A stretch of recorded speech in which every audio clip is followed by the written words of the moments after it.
할렐루야. 네. 지난 한 주간 평안하셨습니까? 아멘. 네. 우리는 늘 주 안에서 평안합니다. 세상은 시시각각으로 변합니다. 여러분, 세상에 푹 빠져 살아보면 저도 그랬고 저보다 더 많이 빠져보신 분들도 계실 거예요. 그런데 여러분, 세상의 단맛은요, 끝에 가면 갈수록 허무함을 느끼게 합니다. 세상의 모든 것을 가져봤고 또 세상의 많은 것을 누려봤지만 여러분, 세상에 좋은 것 다 겪어봐도 그 끝은 허무해요. 또한 세상을 살다 보면 이런저런 어려움을 겪지 않습니까? 그것을 소위 세상의 쓴맛이라고 하지요. 세상의 쓴맛을 겪으면서 세상에 대한 염증을 느끼게 됩니다. 그럴수록에 우리는 누굴 찾아요? 살아계신 하나님을 찾습니다. 곧 그 하나님께서 보내주신 아들 예수 그리스도께서 우리의 모든 그 쓴맛과 단맛, 이 세상에서 누릴 수 있고 겪을 수 있는 모든 희노애락이 헛되고 헛되다는 것을 결론을 내리고 주님께로 돌아가게 하시는 그 예수님을 만난 자는 참으로 복된 자인 줄 믿습니다. 저와 여러분들이 그러한 하나님의 사람인 줄을 저는 믿습니다. 여러분, 모든 지상 위에 복음을 가진 교회 공동체를 향하신 하나님의 뜻을 오늘 에베소서를 통해서 말씀하고 계십니다. 예수님께서 십자가의 대속제물이 되어주심으로 그를 믿는 자마다 구원의 은총을 선물로 주시고 구원의 은총을 받았으나 여전히 죄 가운데 있는 그리스도인들에게 성령을 또한 선물로 주셔서 또 교회 공동체를 이루게 하시고 이 교회 공동체 안에서 나에게 하나님께서 주신 그 재능과 은사와 소유를 가지고 하나님의 영광을 위해서 이 땅에서 하나님의 나라가 세워질 때까지, 온전히 하나님의 나라가 이 땅 위에 세워질 때까지 전진하고 복음을 증거하고 그렇게 사랑을 전파하고 사랑을 증거해내는 하나님의 증거자로 삶을 살아내는 교회 공동체, 바로 에베소서를 통해서 우리에게 말씀하고 계세요. 그래서 여러분,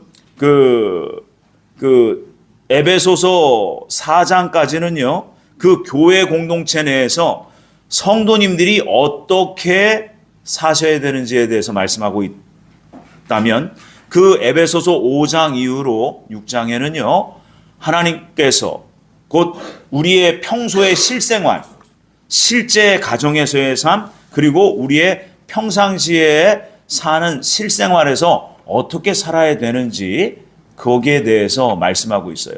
결국 대부분의 성경의 패턴이요, 믿음을, 구원에 대한 믿음, 그리고 그 믿음이 은총이며 또한 그 은총을 받은 자들이 생활 속에서 곧 세상에 나가서 어떻게 살아야 될지 거기에 대해서 말씀하고 있다는 겁니다. 그래서 5장부터는요, 그 사적인 공동체, 교회 공동체가 공적 공동체라면 가정은 사적 공동체예요. 그래서 공과 사를 구별해야 된다는 말도 하지 않습니까? 근데 오늘 성경의 그 말씀의 핵심은 뭐냐면 늘 공적 공동체인 교회에서나 사적 공동체인 가정에서나 늘 주님 안에서 살아야 된다는 겁니다. 주님의 증인으로 살아야 된다는 겁니다. 그래서 그 말씀을 오늘 그 에베소서 5장 16절을 보시면 세월을 아끼라 때가 악하니라 이렇게 말씀하세요. 이 말씀을 분기점으로 두고 가정 공동체에 대한 말씀을 하시는데 이 모든 세대가 하나님께서 정하신 종말의 때가 가까워지면 가까워질수록 더 악하다는 거예요. 사람들은요, 교묘하게 악해집니다. 세상의 지식과 문명이 발달하면 발달할수록 사람의 지식이 늘어나면 늘어날수록 여러분, 세상은 악해진다는 거예요. 그래서 여러분, 그 창세기 3장에 그 에덴 동산에 그 선악 나무의 진짜 이름이 원문으로 보면 뭐예요? 선악을 알게 하는 지식의 나무예요. 지식의 나무. 그래서 그 지식은, 세상 지식은 하나님을 대적하게 합니다. 그래서 그 세월을 아끼라 때가 악하니라 라고 그 분기점을 삼으시면서 가정 내의 부부로부터 출발하는 거예요. 남자, 여자가 만나서 부부로 출발하는데 그 핵심이 뭐냐? 가정 안에 항상 예수 그리스도가 주인 되어셔야 된다는 거예요. 그래서 아내는 남편을 예수 그리스도 섬기듯이 섬기고, 또한 남편은 예수님께서 교회를 위해서 희생한 것처럼 그렇게 아내를 희생적인 사랑으로 또한 섬기라는 거예요. 그러면서 그 에베소서 5장 21절에 보니까 그리스도를 경외함으로 피차 복종해라 라고 명령하고 계십니다. 부부간에 그리스도를 모시고 피차 복종하고, 부모와 자녀 사이에 그리스도를 모시고 피차 복종하고, 또한 상정과 종, 곧 주종 관계에서도 항상 주님 안에서 서로 피차 복종해라, 요 말씀이세요. 그러니까 어디든지 주님을 믿고 구원받은 하나님의 사람들은 어디에 있든지 늘 주님을 모시고 살으라는 거예요. 모든 삶에서 말입니다. 그래서 오늘 본문의 말씀에 보면요, 1절부터 3절 말씀이 자녀들아 하면서 자녀들에게 하신 말씀이에요. 그래서 결국 불신자들에게 하신 말씀이 아니에요. 불신자들에게 하는 말씀이라면 여러분 인간적인 철학에 불과합니다. 근데 구원받은 믿음의 자녀들에게 하시는 말씀이에요. 1절부터 3절 말씀이 자녀들아 시작해서 3절에서 이로써 내가 잘되고 땅에서 장수하리라. 결국 자녀들은 부모에게 순종해야 된다, 이렇게 말씀하십니다. 이것이 이 땅에서 우리가 행해야 될 첫째 계명이다, 이렇게 말씀하십니다. 그런데 많은 분들이 부모에게 순종하는 목적을 3절에 두고 있어요. 땅에서 잘되고, 그죠? 장수하기 위해서 부모에게 잘한다. 여러분, 성경은 삼강오륜이 아닙니다. 사서삼경이 아닙니다. 논어나 그러한 어떤 철학이나 사상이 아니에요. 여러분, 생명과 직결되는 일이에요. 그래서 그 부모가 부자이든 가난한 자이든 주 안에서 부모에게 순종이 이루어져야 된다는 거예요. 늘 그래서 부모님을 뵐 때 주님을 뵈는 것처럼 또 주님을 섬기듯이 부모님을 섬겨라, 이 얘기입니다. 그런데 부모가 믿지 않는 부모일 경우도 있지 않습니까? 그렇죠? 아직까지 우리 부모님이 살아는 계시는데 믿지 않는다. 그러면 어떻게 해야지? 라고 묻는 분들이 계세요. 우리 교회 안에도 그런 분들이 계시는 줄 압니다. 그리스도인들이라면 여러분 자녀로서 해야 될 도리를 최선을 다해서 하셔야 돼요. 결국 네가 정말 예수쟁이구나, 이 소리가 부모님의 입에서 나올 때 여러분 그 자녀가 변화받습니다. 그래서 여러분 그 불신, 아직까지 복음을 받아들이지 않는 부모들을 위해서는 여러분 그분들의 회심을 위해서 기도하며 여러분 말씀대로 순종하며 그렇게 사셔야 돼요. 그 앞에서. 근데 여러분 종교가 다르다고 해서 가정 내에서 불화를 일으킨다? 그것은 그리스도인의 모습은 아닙니다. 어떤 분이 이런 질문을 했어요. 우리 부모님은 제사를 드리는데 아직까지 어떻게 해야 돼요? 그래서 가십시오. 참여하십시오. 그래서 제사상에 머리를 조아리는 것이 아니라 그 살아계신 부모님들에게 더욱더 감사하면서 그 위에 그 우리 부모를 낳아주신 그 조상들에게 감사의 기도를 올리세요. 그러면서 그 부모님들이 아직까지 복음을 받아들이고 있지 않는데 주님 우리 부모님에게 자비와 긍휼을 베풀어 주시옵소서. 여러분 그런 기도를 드려야지요. 그리고 말씀에 순종하는 겁니다. 그럴 때 부모님들이 너는 진짜 예수쟁이구나, 이럴 때 그 마음에 변화가 온다는 겁니다. 아멘 있습니까? 또한 두 번째로 4절에 보니까 아비들아 하면서 아비들에게, 부모된 자들에게, 지금 믿는 부모들에게 얘기하시는 거예요. 그 자녀들에게는 어떻게 해야 되느냐? 두 가지를 제시하고 있습니다. 자녀를 노엽게 하지 말라는 거예요. 이 자녀를 노엽게 하지 마라, 이 말씀, 이 단어의 원어 의미를 보니까 자녀를, 너에게 맡겨준 자녀를 학대하거나 말로써 저주하지 말라는 거예요. 근데 부모님들이 내 뜻대로 내 자녀가 말을 듣지 않는다고 해서 여러분 학대하고 비난하고 저주하는 부모가 의외로 상당히 많다는 것을 압니다. 저도 그런 오류를 딱 2번 해봤어요. 그래서 그때 참 주님 앞에 부끄럽고 죄송했어요. 예, 그러면서 이게 제가 이 강단에서는 목사지만 가정에서는 목사로서의 자격이 너무나 부족하구나. 예, 그때 많이 참 회개했습니다. 그래서 주님의 말씀대로라면 여러분 자녀를 함부로 비난하거나 함부로 판단해서는 안 된다. 그래서 그 요한 칼빈은 자녀를 노엽게 하지 말라라는 말을 그들을 다정하게 품어주라. 또한 그들을 상냥하게 다뤄줘라. 라고 그렇게 번역하고 있습니다. 또 다른 어떤 영성가는 이렇게 말해요. 자녀들을 깊은 애정을 가지고 길러라. 그는 하나님의 자녀다. 라고 말합니다. 그래서 그 오늘 사도 바울도 에베소 교회 믿음의 부모들에게 그 오늘 그 4절 말씀에 주의 교훈과 훈계로 양육하라는 거예요. 여러분 이게 우리에게 사명이에요. 사명. 믿는 부모에게 그 허락하신 그 자녀를 위해서 말씀으로 가르치고요. 말씀으로 훈육하는 것은 믿는 부모의 사명입니다. 그래서 가정에서 사명을 말하고 있지요. 그래서 그 디모데후서 3장 16절 말씀을 우리가 잘 알지 않습니까? 모든 성경은 하나님의 감동으로 된 것으로 교훈과 책망과 바르게 함과 의로 교육하기에 유익하니. 예. 그게 영적으로 유익하다는 얘기죠. 그래서 하나님의 말씀인 이 성경만이 자녀들을 양육할 수 있는 유일한 기준이 되고 잣대가 된다는 거예요. 그래서 이 디모데후서 그 3장 16절과 또한 오늘 에베소서 6장 4절의 말씀을 종합해서 이러한 감동이 있습니다. 이 말씀을 가지고 이런 감동이 있었는데 부모는 성급한 감정으로 분노의 감정으로 자녀를 절대로 대하지 말라는 거예요. 그런데 우리는 어떻습니까? 답답해.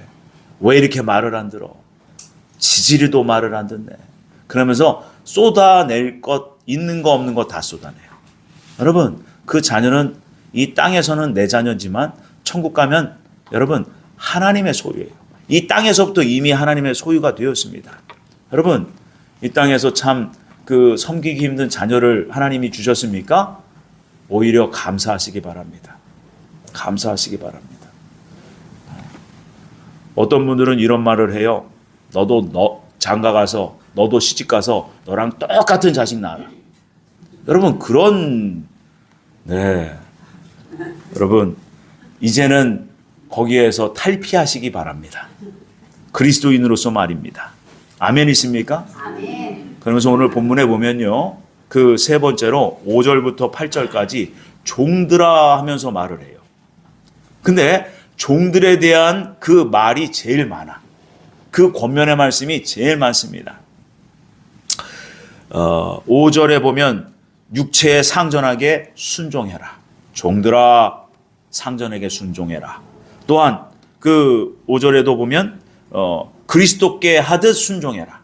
강조하는 거죠. 그 7절에 보면 사람들에게 하듯 하지 말라. 그래서 그 눈 가리고 아웅하지 말라는 거예요. 보이나 안 보이나 있으나 없으나 한결 같아야 된다는 거예요. 그런데 왜 이렇게 종들에게 주시는 말씀이 제일 분량이 많을까? 이걸 생각하셔야 돼요. 사실 당시에 그 에베소 교회의 그 배경을 좀 알고 가야 됩니다. 이 에베소 교회는요, 당시에 이 로마 제국에 의해서 압제당했던 시대예요. 그래서 그 로마에 약 80만 명 정도의 인구가 살았습니다. 그 중에 약 30만 명 가까이가 공식적인 노예 신분으로 살았어요.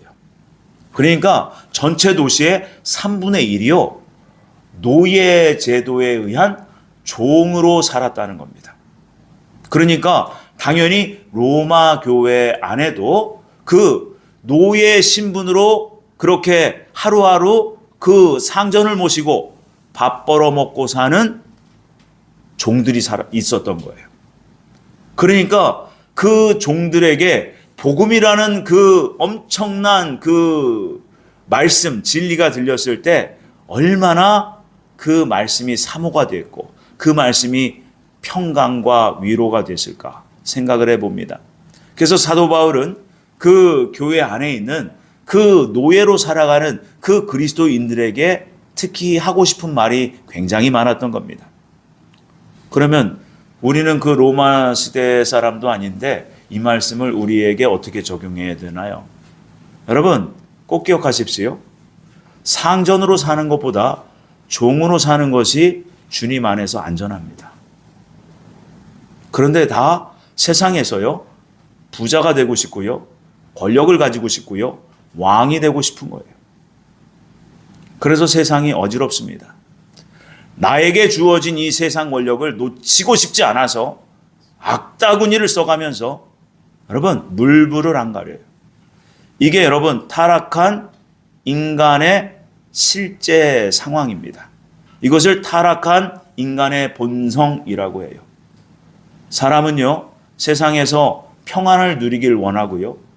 그 평안을 가지길 원해서 많은 돈도 많은 권력도 가지길 원하지요. 여러분, 이것은 지극히 악한 거예요. 사실. 근데 성경은 뭐라고 합니까? 누구든지예요. 예외가 없어요. 예외가 없어요. 지나가는 노숙인일지라도 너보다 나은 점이 그에게 있다. 어린 5살짜리가 그냥 지나가는 소리를 할지라도 여러분 그냥 지나치는 말로 듣지 말고 주님 안에서 그 말을 들어보면요 나에게 권면하는 말씀도 찾아낼 수 있어요.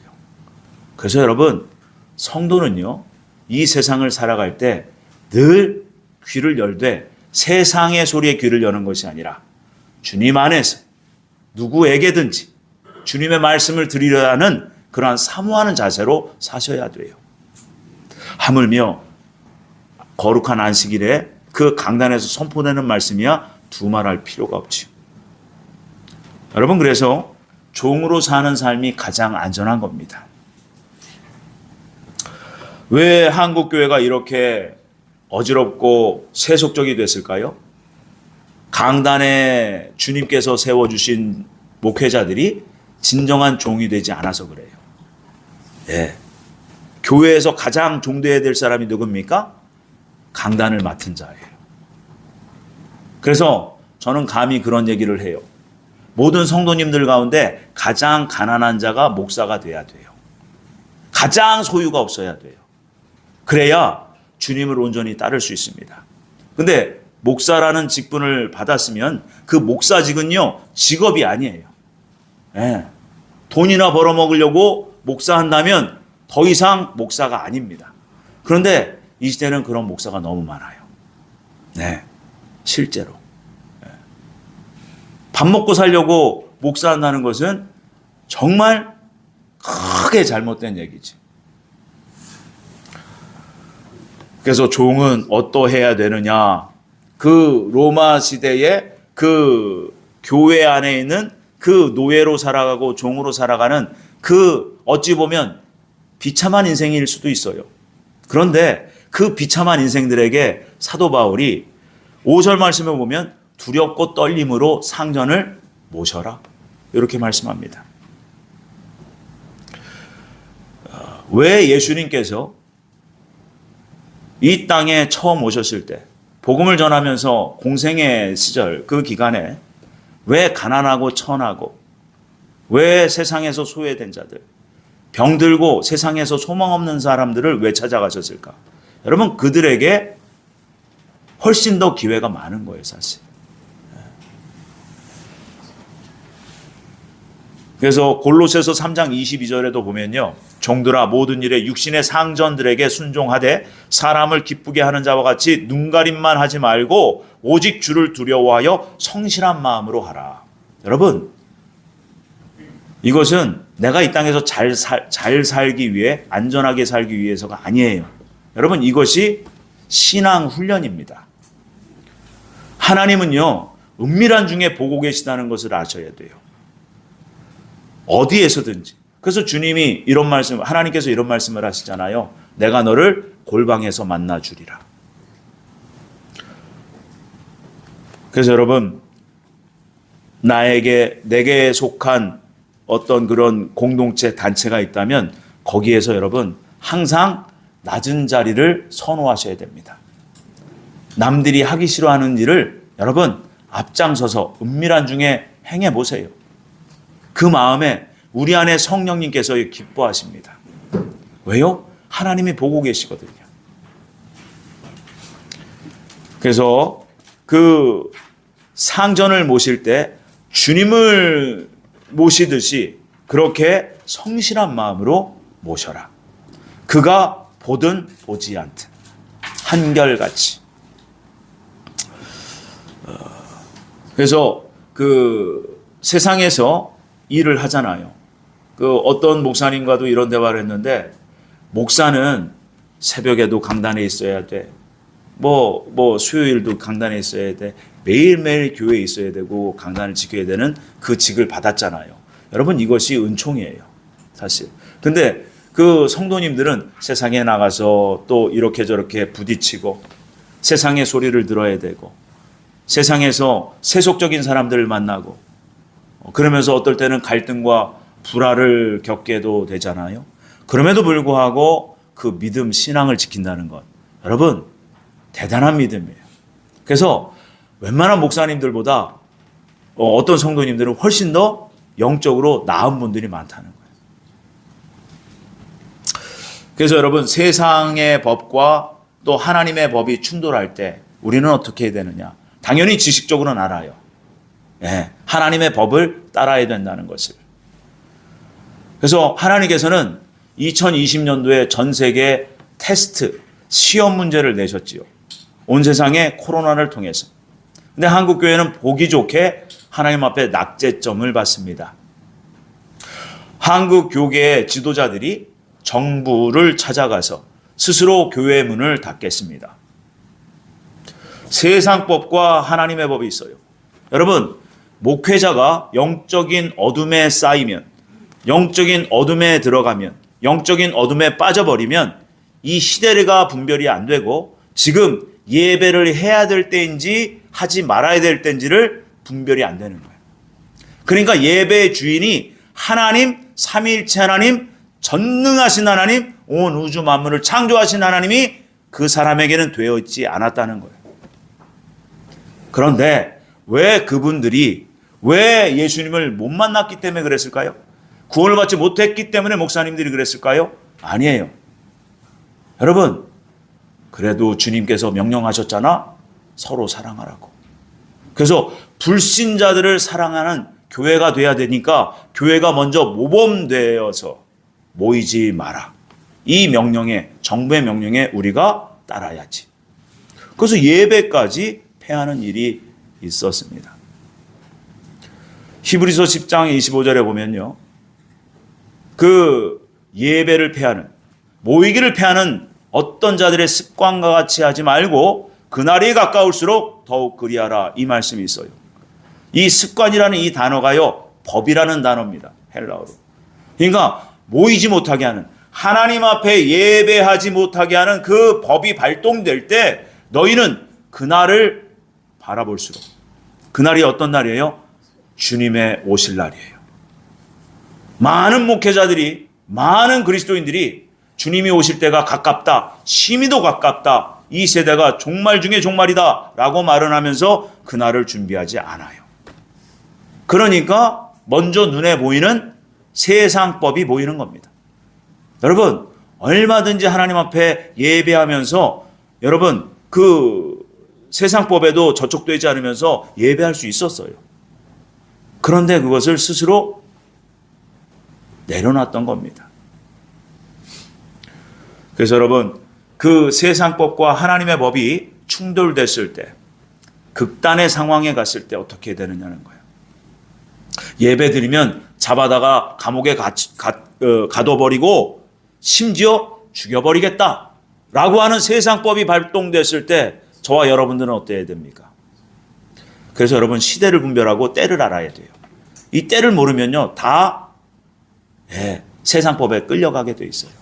그 좋은 예가 다니엘에 나옵니다. 다니엘 6장에 보면은 그 다니엘이 그 다리오 왕이요, 금신상 하나 세워놓고 그 금신상에다가 그 시간이 되면 절하라 그럽니다. 근데 이 다니엘은 하나님 앞에 어렸을 때부터 마음을 정했습니다. 그래서 하루에 3번씩 예루살렘을 향하여 창문을 열어놓고 기도하는 일을 쉬지 않았어요. 그 한 사람 때문에 여러분, 이스라엘이 회복된 겁니다. 목숨을 걸고 세상법, 왕의 명령, 그런데 그 왕을 세우신 분이 누구냐는 거예요. 바로 하나님이세요. 여러분, 우리가 진짜 하나님을 섬기고 믿습니까? 여러분, 하나님 말씀에 순종하는데 목숨을 걸어야 돼요. 그래야 이 마지막 때 여러분, 우리 영적인 눈에 이 비늘이 벗겨지고요, 우리의 삶에서 하나님의 도우심을 정말 경험할 수 있는 겁니다. 그래서 여러분, 성도는, 그리스도인은 이 세상을 살지만 이 세상에서 하나님 나라를 누가 더 잘 준비하느냐, 이게 관건이에요. 이게. 그래서 여러분, 이 세상의 것으로 하나님의 영광을 드러내게 하고, 나에게 주신 그 재능, 나에게 주신 모든 것을 가지고 어떻게 하면 하나님을 기쁘시게 하지? 하나님이 이때에 이것으로 어떻게 하면 하나님이 흡족해 하실까? 이걸 궁리하면서 여러분, 그렇게 살아가시는 거예요. 그 마음에 진정한 영적인 기쁨과 하나님 나라에 대한 소망이 실제적으로 생겨나기 시작합니다. 여러분, 지금도 늦지 않았습니다. 하나님은 계속해서 기회를 주고 계세요. 저는 이게 너무나도 보입니다. 저도 늘 마지막 때 얘기를 하잖아요. 금방 세상이 끝날 것처럼. 저는 그렇게 얘기해야 돼요. 그래야지 그나마 조금 깨어나시더라고요. 근데 하나님 입장에서 금방 끝냅니다. 저는 그래서 하나님의 마음으로, 하나님의 시선으로, 하나님의 관점으로 그렇게 말씀드리는 거예요. 내 인생이 오늘 끝날 것처럼 그렇게 사셔야 돼요. 내 인생의 마지막 날인 것처럼 사셔야 돼요. 지금 곧 내가 주님 앞에 섰을 때 정말 한 점 부끄럼 없는지 나를 돌아보면서 그렇게 사셔야 돼요. 그래서 여러분, 이 세상에서 하나님 나라를 준비하는 지혜로운 성도는요, 늘 나를 점검하며 나를 성찰하며 사는 성도가 가장 지혜로운 거예요. 그러니 오늘 이렇게 에베소서 6장의 말씀처럼 가정 내에서 삶이 어떠해야 되는지 그 말씀을 하다가 종에 관련된 제일 많은 말씀을 주신 것은 당시에 로마 교회 안에 많은 종으로 살아가는 분들을 위한 말씀이기도 하지만, 여러분, 우리가 세상이라는 그 큰 울타리 안에서 어찌 보면은 하나님을 섬긴다 하면서 사단의 노예로 여전히 살고는 있지 않는지 돌아봐야 돼요. 주님은 우리를 그 사탄의 굴레에서, 그 죄의 굴레에서 우리를 건져내셨어요. 그래서 여러분, 하나님께서는 정말 하나님 나라를 잘 준비하는 그리스도인들이 되기를 바라는 마음 하나 외에는 없어요. 어떻게 해서든지 하나님이 정말 싫어하시는 그 죄를 안 질까? 몸부림치고 또 보이든 안 보이든 그 은밀한 중에 성실하게 한결같이 주님을 모시고 자녀와 대화할 때도 그 사이에 주님이 계시고, 부모와 대화할 때도 주님이 계시고, 어디든지 식사하는 자리에서도 그 상대방과 대화하는 그 중간에도 주님이 계시고, 여러분, 늘 이렇게 인식하며 사셔야 돼요. 이런 분이 어찌 함부로 비난의 말을 쏟았겠으며 어찌 함부로 남을 험담하겠으며 감히 어찌 저주를 하겠습니까? 그래서 우리는 늘 주님을 모시고 살아야 됩니다. 아멘이십니까? 그래서 오늘 본문 말씀에 보면 기쁜 마음으로라는 단어가 있어요. 기쁜 마음으로, 성실한 마음으로 한결같이 기쁜 마음으로. 그래서 이 기쁜 마음은요, 바로 호의라는 거예요. 호의. 그리고 친절. 영어로는 kindness라고 하지만 여러분 저는 또 다른 단어로 이렇게 표현하고 싶습니다. consideration. 바로 깊이 생각하라는 거예요. 무슨 일을 할 때 무슨 말을 하든지 깊이 생각하고 말하고 행동하라는 겁니다. 배려예요. 이것은 사랑이 없이는 상대방을 깊이 생각하지 못해요. 상대방의 입장에서 생각하지 못해요. 어떤 분에게 실제적으로 저는 이런 말도 들었어요. 제가 1시간을 기도했어요. 그리고 잠깐 한 5분, 10분 뒤에 가서 차를 한잔 마시고, 그리고 이제 인터넷, 이제 뉴스를 잠깐 보고 있었어요. 목사님, 기도하셔야지요. 1시간 동안 기도하다가 뒤에 가서 잠깐 차 한잔 마시면서 세상 뉴스 한번 보는데, 목사님, 여러분, 눈에 보이는 게 다가 아니에요. 그분의 그 속사정은 아무도 모르는 거예요. 하나님만 아세요. 그래서 여러분, 우리의 속사정을 제일 잘 아시는 하나님께 가서 내려놓으라는 거예요. 그분께 고백해 보라는 거예요. 하나님이 다 보고 계시고 우리를 유일하게 온전히 위로하시며 더욱 소망 주시며 평강 중에 우리를 인도하실 분은 하나님 한 분밖에 없다는 거예요. 눈에 보이는 것이 전부가 아닙니다. 그래서 사실과 진실은 달라요. 여러분, 이 나라의 지금 문제도 그렇습니다. 눈에 보이는 것으로 여러분 부화내동하지 마십시오. 본질을 보세요. 결국은 여러분 하나님의 작정하신 대로 흘러가게 되어 있습니다. 예, 선한 사람 하나도 없습니다. 이 사람도 부족하고 저 사람도 부족해요. 근데 여러분 최선을 찾다가 여러분 오류에 빠지기가 쉽습니다. 이 땅에는 최선이 없어요. 최선은 오직 하나님 한 분이세요. 여러분 믿는 자들은 오직 하나님 한 분만을 찾고 부르짖어야 됩니다. 이 정치 상황을 놓고 그리스도인들이 많이 투전합니다. 어제 밤늦게도 어떤 목사님께서 심하게 말씀하셨어요. 1시간을 넘도록 다 들어드리고 한마디 말씀드렸습니다. 성경을 보십시오. 그 나라 곧 이스라엘이 모형이에요. 그 나라 이스라엘이 어떨 때 하나님의 심판이 떨어진지를 보셔야 돼요. 그리고 순서와 패턴이 있어요. 여러분 한국 대한민국의 정치가 우려된다면 나 하나 하나님의 백성으로서 잘 사셔야 돼요. 네. 모든 그 심판은요, 그 나라의 심판은 종교 지도자들로부터 시작됩니다. 종교 지도자들이 타락하면서 하나님과의 관계가 멀어지면서 하나님의 백성들이 하나님을 온전히 경외하지 않음으로 말미암아 정치인들이 타락해요. 그래서 종교와 정치는 묶여져 있어요. 그래서 정치를 탓할 것이 아니라 여러분 그 정치하는 사람들을 위해서 기도하고요. 나라가 걱정되시거든요. 하나님께서 이 나라를 지켜주옵소서. 한국교회를 회개하며 주님 앞에 용서를 구하며 한국교회를 위해서 기도하셔야 돼요. 그것이 살 길입니다. 그래서 여러분 오늘 말씀 9절에 보면 딱 한 절, 그 상전들에게 대해서는 딱 한 절로 끝냅니다. 한마디로 말하면 그 핵심이 뭐냐면 위협을 그치라는 거예요. 위협. 상전이 되면요. 여러분들도 어느 단체, 어느 기관이나 어느 직장 생활을 할 때 리더가 되신 적이 있을 거예요. 여러분 상전이 되어 보셨습니까? 그러면 상전이 해야 될 일은 위협을 그치라는 거예요.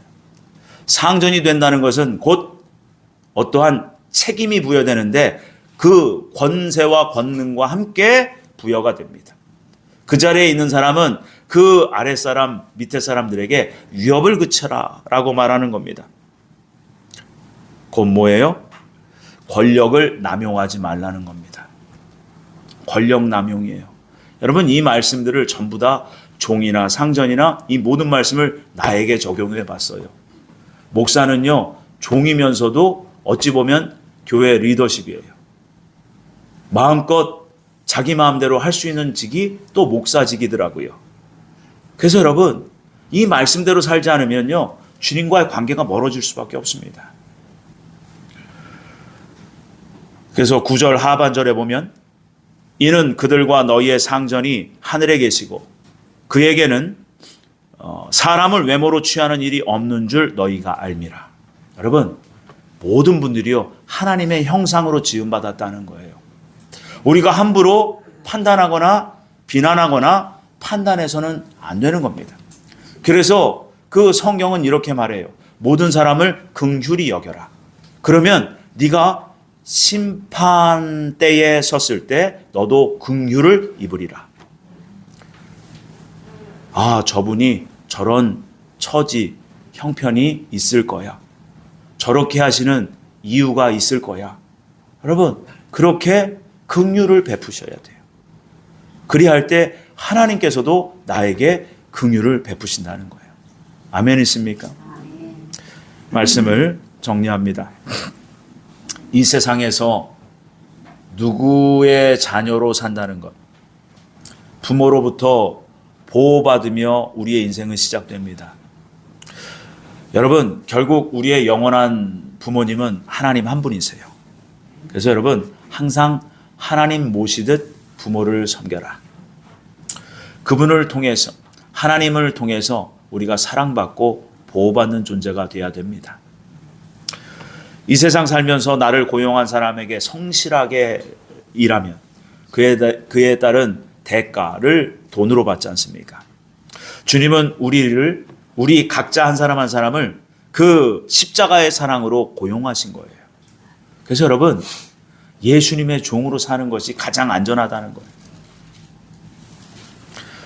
그래서 그 사랑을 받은 우리는 그 사랑을 어떻게 하면 보답할까? 주님이 말씀하셨잖아요.